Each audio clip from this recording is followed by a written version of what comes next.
Welcome back. Introduction to the networks. Here we have a physical structures. Before discussing about networks, we need to define some network attributes. That is different types of connections. There are two possibilities of connections are point to point and multi-point. See, first figure refers that point to point communication from one computer to another computer.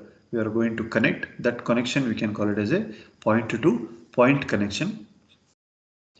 And the second figure implies that it's a multi-point. Okay, here one server-based system we are going to use as a mainframe. From that mainframe, we are going to connect some different computers. Here I have shown 3 computers. If you want, you can connect n number of computers. We can also connect. Okay, that is about your multi-point. Okay, coming to the based on that physical technology, physical topologies, what we are going to use in the networks, there are 4 basic topologies. Possibly mesh topology, star, bus and ring topology. We have 4 different topologies. The first one, mesh topology. In a mesh topology, every device has a dedicated point to point link to every other device. Okay, it's a point to point connection between all other system. Every other device we are going to have connected between point to point. The term dedicated means that the link will be carries traffic only between the 2 devices. It connects. Okay. Then to find the number of physical links in a fully connected mesh network with the n nodes, we are going to call n nodes. We can first consider that each node must be connected to every other node. Okay. Node 1 must be connected to all the nodes, that is n minus 1 number of nodes. Okay, why n minus 1 number? For example, n is equal to 5. 5 systems. If I'm going to consider that sender will be connected to all other 4 received systems. That is n minus 1 means n will be total number of systems. Totally 5. N minus 1 means we are going to connect with respect to 4 systems. Why? Because the same system cannot be connected with the by self individually. Okay, that is the meaning of n minus 1 nodes. Node 2 must be connected to n minus 1 nodes, and finally node n must be connected to the n minus 1 nodes. Okay, we need n into n minus 1 physical links we need to find, and however if each physical link allows communication in both the directions, that is a duplex mode. Okay, we can divide the number of links by 2. In other words, we can say that in the mesh topology, we need n into n minus 1 by 2 duplex modes. We are going to links we are going to get to accommodate that many links. Every device on the network must have n minus 1 input by output ports. We are going to call in the future. I'm going to show the figure how exactly we are going to connect it with respect to the mesh topology.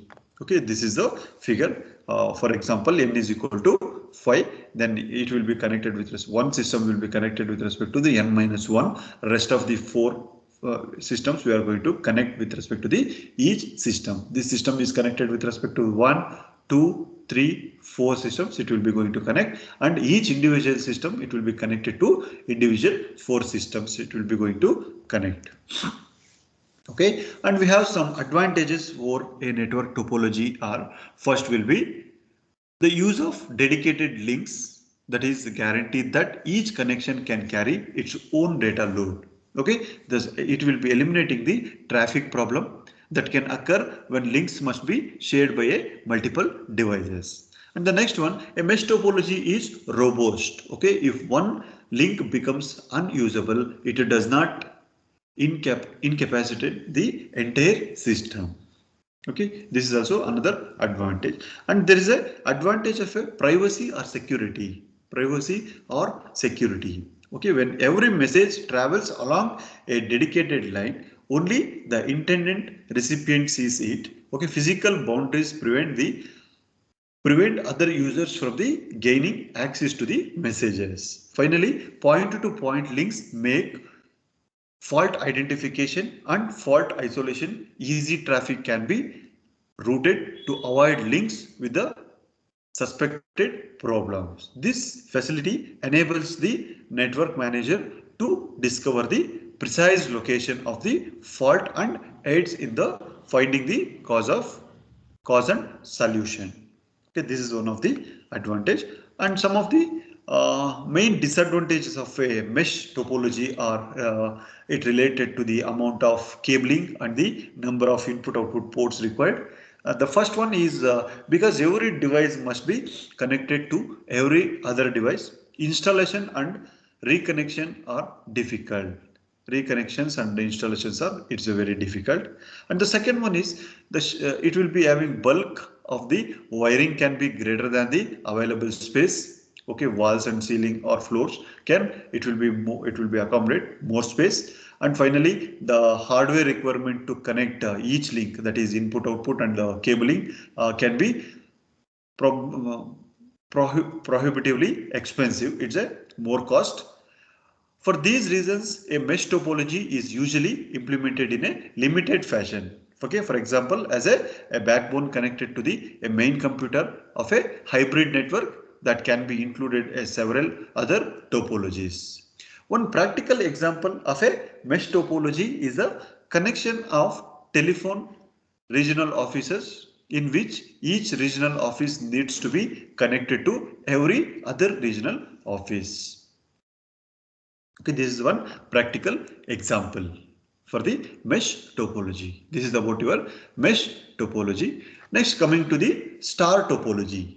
Star topology. In a star topology, each device has a dedicated point-to-point link only to a central controller, usually called a hub. See, we can observe this.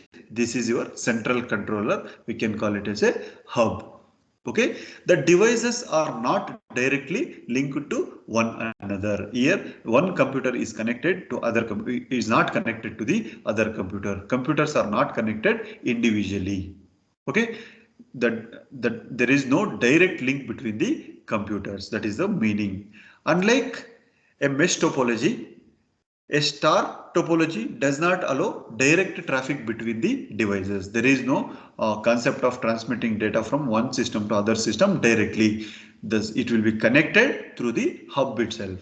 The controller acts as an exchange.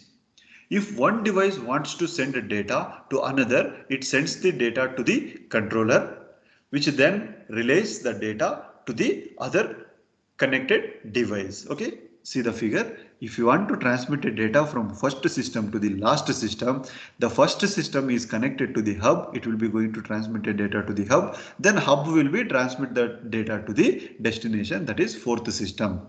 Okay, how it will be exactly identify the data should be transmitted to fourth system. There is a design so such a way that the system, when we are going to transmit a data, a stop bit and start bit we are going to send with respect to that ID, we are going to send with respect to this system ID, IP address, what we are going to discuss in the later classes. That data based on that address, it will be going to transmit a data. Next, coming to this, a star topology is less expensive. These are some of the advantages. It's a less expensive than a mesh topology. In a star, each device needs only one link and one input output port to connect it to any other of the others. This factor also makes it is easy to install and reconfigure. It's a far less cabling needs to be housed, and in additions with it will be moves and deletions involves only one connection between that devices at the hub. Other advantages includes robustness. If one link fails, only that link is affected, all other links remains active. This factor also lends itself to easy fault identification and fault isolation. As long as the hub is working, it can be used to monitor link problems and bypass the defective links. One big disadvantage of the star topology is the dependency of the whole topology on one single point, the hub. If the hub goes down, the whole system is dead. That is the main disadvantage in the star topology. The star topology is used in local area networks, that is LANs. What we are going to use, high speed LANs often used as a star topology with a central hub.